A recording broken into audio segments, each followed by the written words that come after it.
Hi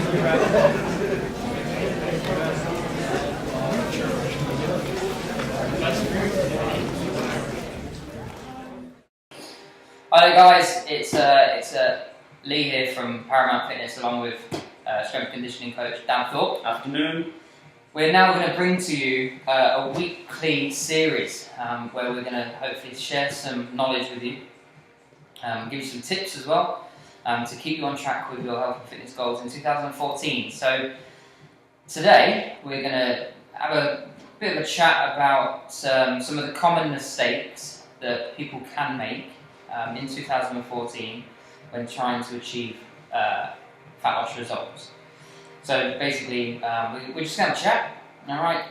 Myself and Dan are going to give you some tips and hopefully you can take something away from this. So we get a lot of people emailing on a weekly basis from all over the world saying, what's this? They've seen this on a Facebook post or whatever about trying to go ultra low carb, or how am I going to get fit for January because I put a stone on over Christmas. Yeah.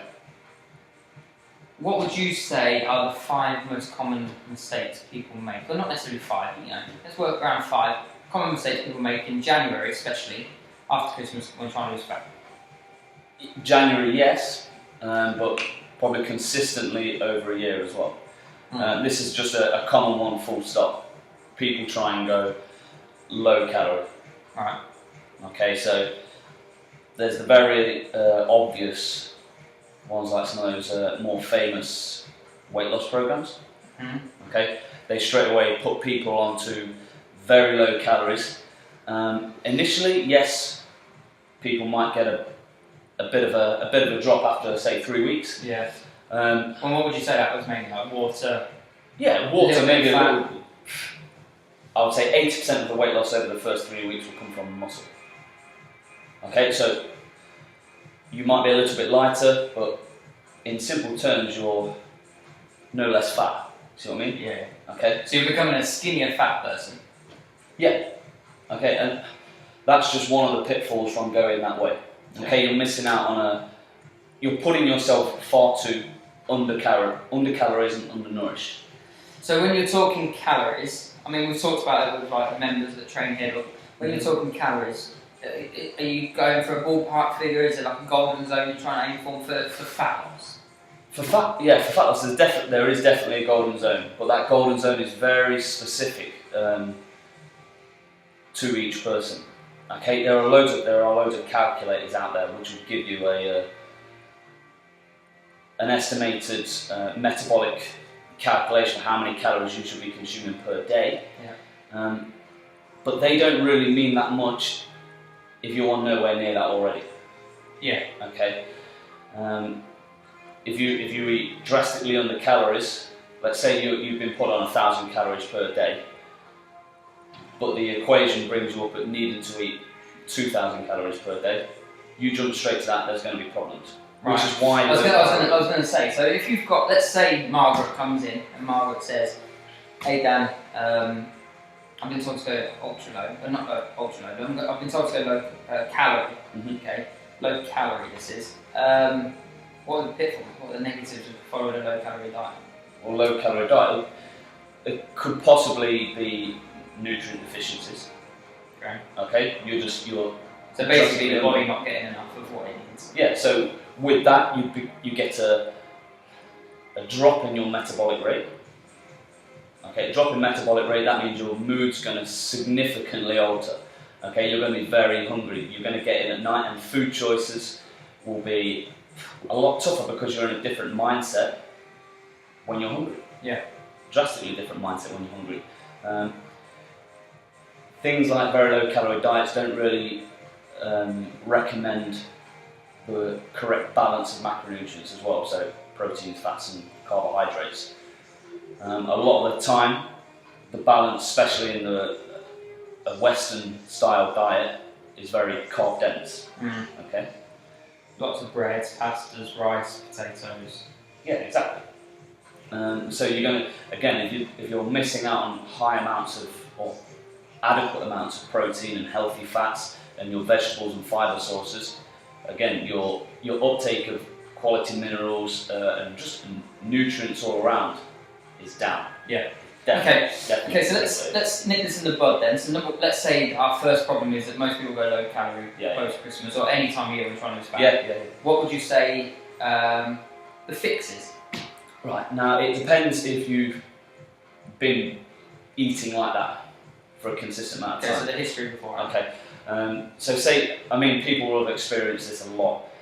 They've been on one of these diets, and obviously it goes far away from the normal style that they've been eating, and then there's a backlash.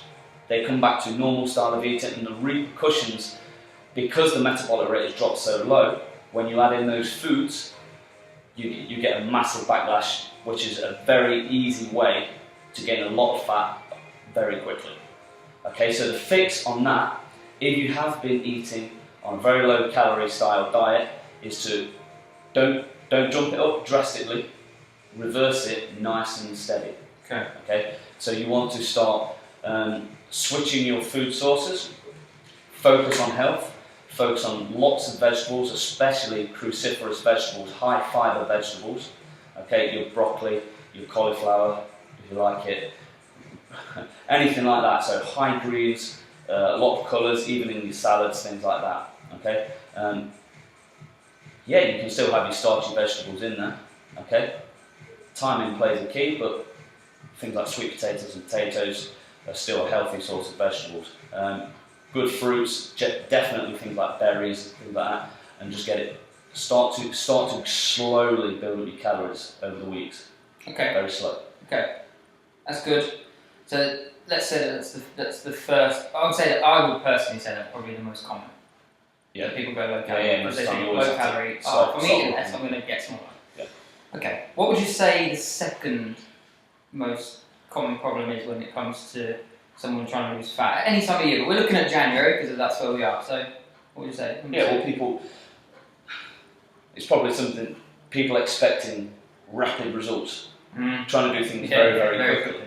Which again probably leads to number one, because they change it so quickly and they'll drop those calories so quick. Yeah. Because they want the results so fast. But in the long term, that's a detrimental process to follow. Yeah. It's not going to be substantial. Yeah. Sustainable going forward. Exactly. Yeah. Someone goes, right, I want rapid results. What do? They go straight down to 1,000 calories. Where do they go next? If they're not losing weight, 800, 700, 500. Yeah. The ceiling gets lower and lower. You can't diet yourself down to that. Your body will stop. It's like in December. There's a TV program where people live in a jungle for a little while, and I believe they're on 750 calories a day. Right. However, that 2-week period or 3-week period that they're in there, they were reporting of losing a stone plus. Obviously, great because they're losing stone. They're in high humidity. They're on 750 calories a day. They're doing tasks, etc. You're going to lose money, but it doesn't mean that that's healthy because then the public who are watching that program are going to think, right, I'll do 750 calories a day. That is like perfect. It's a perfect example. If you could follow them and watch them, go from that, then straight into the hotel room, and then load up on donuts and cheesecake. Okay, they go back to normal style eating. Their fat gain will be rapid. So you're saying if someone who had their body fat taken before they entered the competition, and they were 18% body fat, then they drop weight, not necessarily any body fat while they're in there, but they drop weight because of the 750 calorie a day. Yep. And then after they come out, you see them go to the buffet and they're having a cheesecake and whatnot, and they're eating a lot more calories because they've been deprived for so long. It's not necessarily, they're not thinking, oh, here's calories, they're just thinking, oh, I need some sweet, I need some sugar, I need my energy back. Their body fat gone up? Yeah. What, 21, 22, 23? From 18%? It can creep up fast. You take big jumps in adding in those macronutrients again, and they're off the charts. They're off scale. They're not eased back into it. The body's very, very clever. Yeah. Okay, especially if it's been deprived and starved for extended periods of time. Now this is the thing. It's like we're deviating away from what we were trying to talk about before, but it's about rapid results. These people are losing a stone in 2 weeks. But it's the wrong way of going about it. So when someone comes in here, especially in January or any time, people want results quick. It's the nature of it's human nature. People want things quick. You buy it, you want it. Yeah, you put money down, you expect something in return pretty quick.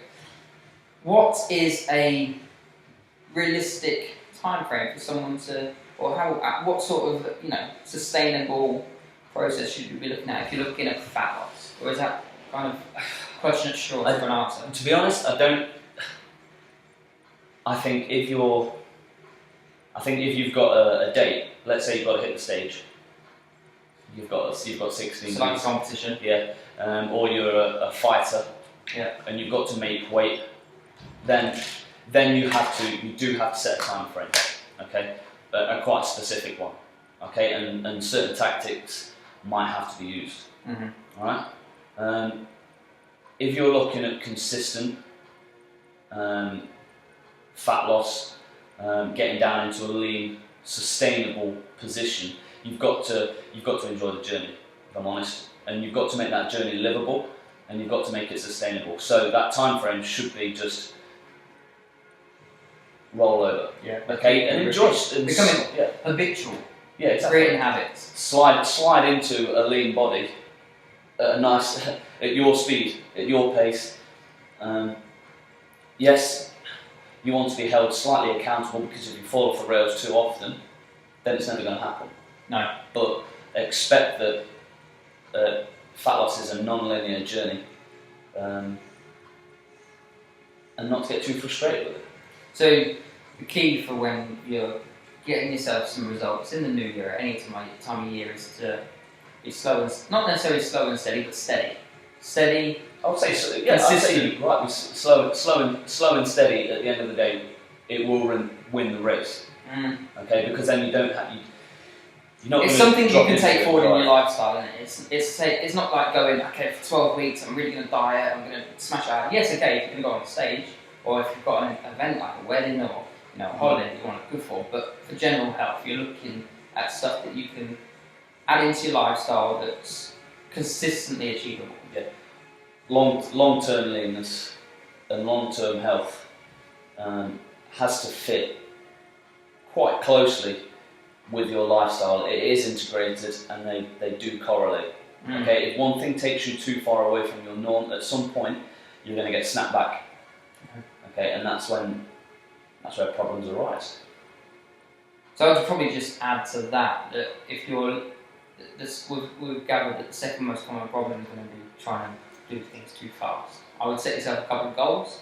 I look at short term, mid and long term. If you're looking to lose a stone, don't just think, I've got to lose a stone. Look at losing the first few pounds first, and slow and steady, like Dan says, will eventually win the race. So probably, second most common will be, I want it now.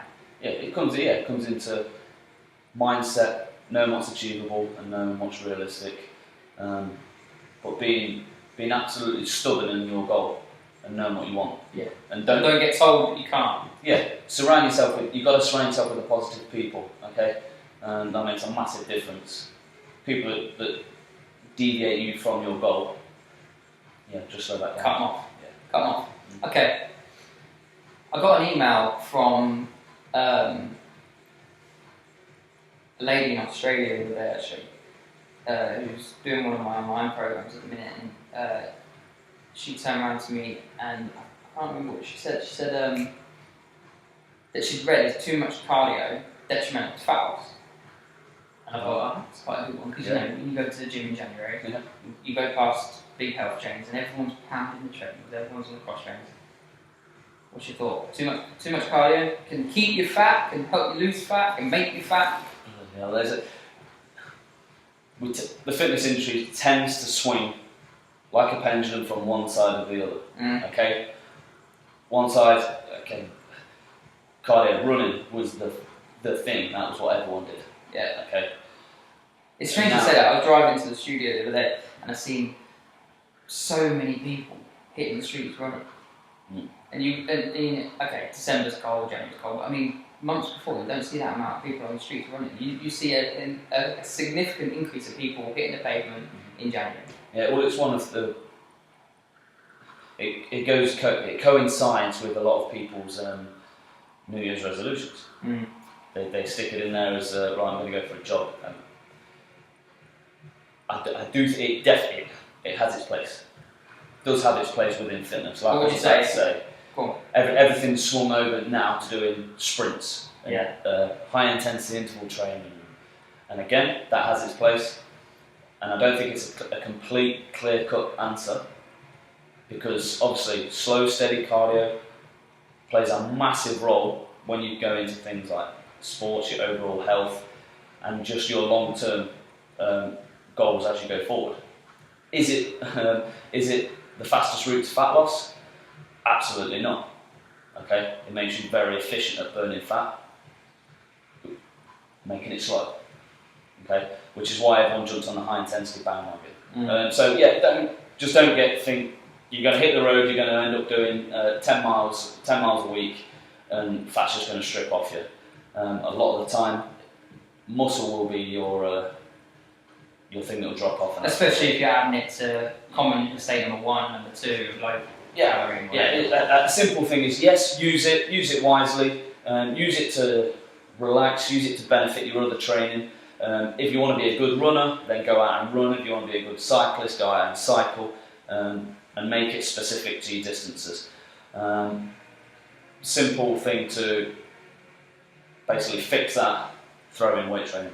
Yeah, I was going to say, do you think people understand that weight training is practically cardio with weights? You know, when you're lifting heavy loads or even moderate loads, how much your heart and your lungs and your aerobic system and your anaerobic system, whatever, is being challenged, being tested, having to adapt.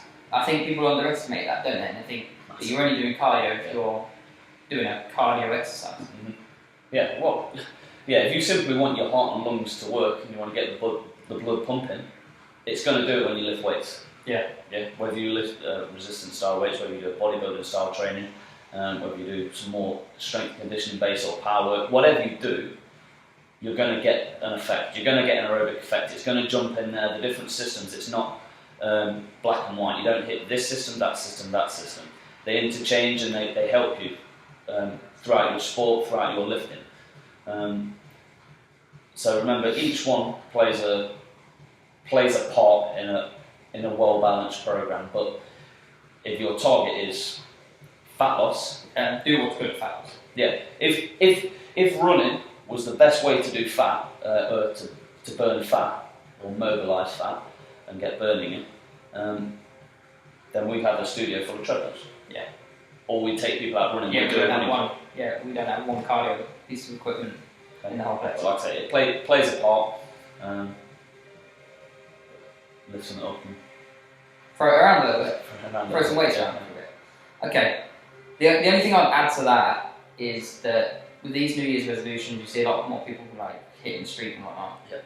You've got to be aware that from going from a sedentary lifestyle to something so strenuous so quickly, you could risk injury. Okay, so like Dan said, don't just think, I've got to go and do a couple of miles, I've got to do a couple of miles 3 times a week, because that is eventually going to take its toll on your joints, your ankles, especially if you've not done it before. You know, if you're accustomed to running, or if you're accustomed to anything, you know, you've got to, if you're not accustomed to anything, you've got to build it up slowly. Yeah, interesting point. Everyone, a lot of people shy away from lifting weights thinking it's too intensive, it's too hard for the joints. People underestimate the stress you go through when you go for when you run extended amount of miles on pavement. Yeah, it's not just stress on the joints or whatever, it's the stress on the actual muscular system, stress on the nervous system, you know, the other things that, you know, play a part in your performance. Your weight training would make your running a hell of a lot easier, basically. Okay. So that's another tip for you guys, that, you know, too much cardio, I wouldn't say it's too much, but it's about choosing the right thing at the right time. So if you're a sprinter, do sprints. If you're a long distance runner, go long distance. You know, it's good to have a bit of variety. But don't just think that the answer to fat loss is going to be hitting the treadmill this January. Okay. What do you hear? What other things do you hear? Would you say that, not necessarily the fourth most common, but what would you say is another thing that you hear, especially in January? Well, again, it's more than just January, but I think the other ones may possibly lead to this one. I think it's something like people underestimate stress and how sleep affects fat loss and health. So you've got a busy job, you've got a family, you know, they're your priority, you know, you're trying to get training to fit in with your lifestyle, you're going to sleep at ridiculous o'clock at night, probably with the help of a bit of alcohol because you're stressed. You're not getting a good quality amount of sleep because you're stressed, you're still wired when you go to sleep, you've got alcohol in your system, your nutrition's not been that good, you don't sleep that well, then you're getting woken up at early hours in the morning because you're children, you're stressing about them, you've got to run around after them, and you're wondering why you're not losing any fat. Yeah, exactly. It's just stacking up on it. Yeah, people think, like everything, like in training as well, people think more is more. Okay, people think you have to just continually add to your workload to get more results. Work harder to get more results. No, you've got to work clever. Yeah. And in the right direction. I'm not going to say the quote. Right? Yeah. In the right direction. Okay, you've got to just be clever about what you do. Okay, if you just try and pile on more training and more training, then the stress will eventually accumulate. So let's just jump in there quickly. So when you're looking at stress, there's different stresses. Okay, there's let's say emotional stress, there's psychological stress, there's physical stress. So we can look at stress as stress of training. Yeah, we can look at stress of you've got bills to pay and you've got to make ends meet. You've got stress in your job. You've got relationship stress. You've got internal stress because you're putting food in your body doesn't like. Correct. Yeah, you've got environmental stress from the toxins that are in the environment and the products that you put on your skin that goes into your bloodstream, etc. There's so many different stresses that we can look at. But obviously, we need to make the stress of training the appropriate stress. Yeah, we need to reduce the stress of the environmental stress by looking at what cosmetics we use and what foods we consume, etc. Absolutely. You know, so we've got to look at the whole holistic approach. Yeah. All of those things are going to make a massive difference to how well someone sleeps. Oh, hugely. Obviously, it's trying to get that downtime, that time away. That's why training is so good. That's why training is so useful. And you make it a part of your stress, and you understand the program you're on, the journey you're on, and you're not focused on just getting the results there and then. You understand at the pace they come. You can use your training as your meditation. Yeah. You get in there. You time away. It's time to think. You do not take your phone into the gym. You do not be texting when you're in the gym. You get in there. You train. You enjoy it. Enjoy the process of it. Yeah. And learn to enjoy making your workouts hard. Sometimes, you need to back off. Sometimes when the machine's turned on, you can go for it. But just learn to just listen to your body. So you're talking physical stress. Yeah, I'm definitely talking physical stress of challenging your body, making it grow. A bit of adaptation occurs. Change the stimulus. Go again. But you're using the physical part of the training to get a psychological effect as well. Right. Because the way you think about training. Oh yeah, because people come in there and they train and they're in a bad mood, they've had a bad day at work, they train and go out a completely different person. Exactly. Different mentality. What other things would you say that they need to be aware of, to improve the state of stress, to reduce some stress? Well, we've said it first, sleep. Improve sleep. Improve sleep, improve fat loss straight away. Anything else? Improve your eating. So we're talking stress still. Well, yeah. Yeah. So yeah, another stress on top of physical stress would be, let's talk stress of nutrition. Putting the wrong things in your body. How can we reduce someone's stress, internal stress from the digestive system? A lot of people talk about, I've got IBS, I've got this. I don't think everything can be claimed to IBS. No, but it's hardly surprising considering the imbalance of the way we eat, like I say, especially in Western civilization. Yeah. Westernized diets, where everything's very, very high on the processed side of things. Wheat, carbohydrates, sugars, things like that. They only lead to an imbalance in a healthy gut. Mm. A healthy gut obviously is going to lead to a breakdown in how well you digest foods and how well you get in nutrients and minerals, and obviously all those things play a vital role in not just how your body functions, but how your brain functions as well. Yeah, and that's obviously something that, I mean, if you're in the Nottingham area and if you're in England, we can certainly help you with regards to improving your gut bacteria and making sure that you're absorbing what you're putting in your body. Okay, so I would say things that you can do to improve your stress is to not worry about things that you can't control. Yeah, a lot of people worry about things that they actually can't control. Yeah. Get yourself doing some exercise, because obviously the exercise is going to help de-stress you. It's good for stress management. Clean up your diet. Yeah. And maybe we've just become more organised, because organisation, especially when we looked at what we were saying earlier about having a family and going to bed late at night, getting up early in the morning, trying to look after everybody. Yeah. That puts more stress on you. Trying to get a bit of downtime. I've got to try and get a bit of me time. Yeah, definitely. I mean, if you address the fixes we provided at the top, where we went, improving like your eating, improving your training, then your stress load should be lower anyway.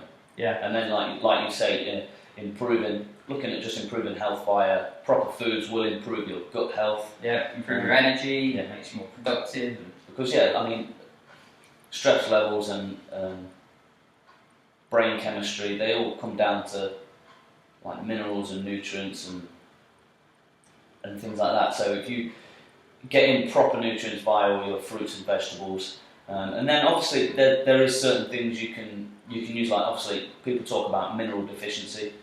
So I know you prescribe like magnesium in various forms, or ZMA, especially when training, because of you'll siphon through them while you're training and you work hard. Yeah, increase demand on the body and whatnot. Yeah. Okay, so there we go. That's our fourth tip, or our fourth common mistake that we see people going through. Which is putting themselves under too much stress. They need to relax, they need to chill out, they need to have downtime, they need time to get more organised, and don't whittle about the things that you can't control, because the more you whittle about them, they're not going to change because you have no control over it. Let's wrap it up with the fifth one then. Let's give them 5 to go away with. What would you say is the fifth most common mistake people make when trying to lose fat? I'd say it's linked straight to number one. They don't concern themselves with overall health. So you would say that if an individual focused on becoming healthy first, they would lose fat. Yeah. Health. Yeah, fat loss follows health, basically. That's not to say you can't carry body fat and be healthy, right? But in the long term, it makes fat loss a hell of a lot easier. So give them 5 tips to become healthier. What would you say? 5 simple tips to become healthier. I'd say drink more water. Yeah, easy. Yeah, easy one. Get more water. Increase your protein. Okay. Mm-hmm. So, and across the board, mix up your protein. Don't stick to one source of meat or fish. Okay. And again, because that's where intolerances can lie, by just sticking to the same food groups. Yeah, your body doesn't like it actually. So definitely, obviously, your meat and your fish is of high priority within your diet. Coupled with that, get more vegetables, loads of different colours of vegetables. There's hundreds of vegetables out there to choose from. Take your pick. And again, mix it up. Healthy fats. Yeah, I think that's one of the ones that people, especially when they're trying to lose fat, they shy away from because there's not enough. They don't understand it. Yeah, well, that goes back to low calorie diets. Yeah, fat diets and juice diets, things like that. And again, the trend over many years has been low fat, which is why you see so many horrendous products on the market. Mm-hmm. Okay, low fat, and they create such an imbalance. And if you look at the rates of disease in this country, like America, and we're catching up very, very quickly. It's associated with high carbohydrate, low fat but high bad fats. Yeah, chemical man-made fats, trans fats, hydrogenated fats, which have an awful awful impact on the system, on the body. Okay. Make sense? Yeah, of course. Hopefully it makes sense for you guys at home. Okay, so we've got drink more water, eat more protein, more veg, healthy fats. Healthy fats. One more. Exercise. Be more active. Training. Yeah, be more active. Specifically, be more active at lifts and weights. Lift weights. Yeah. If you're not used to exercise, get yourself doing something. Yeah, something's better than nothing. If you are following a training program, you still find yourself not getting results, or stay up your training. Yep. It doesn't, again, like Dan said earlier, it doesn't mean training more. It just means training a little bit clever or more specific than what in the we right were direction. previously. Yeah, in the right direction. Be clever. Hopefully you've found this video interesting. Like I said, it's a new series that we're going to bring to you each week, where we're going to be looking at answering questions that people send us via email. So if you have any questions, please either put them in the comments below this video on our Facebook page, or you're more than welcome to email them in at info@paramountfitness.co.uk. My name's Lee from Paramount Fitness. This is Dan Thorpe, strength conditioning coach. Hope you enjoyed it, and we'll see you soon.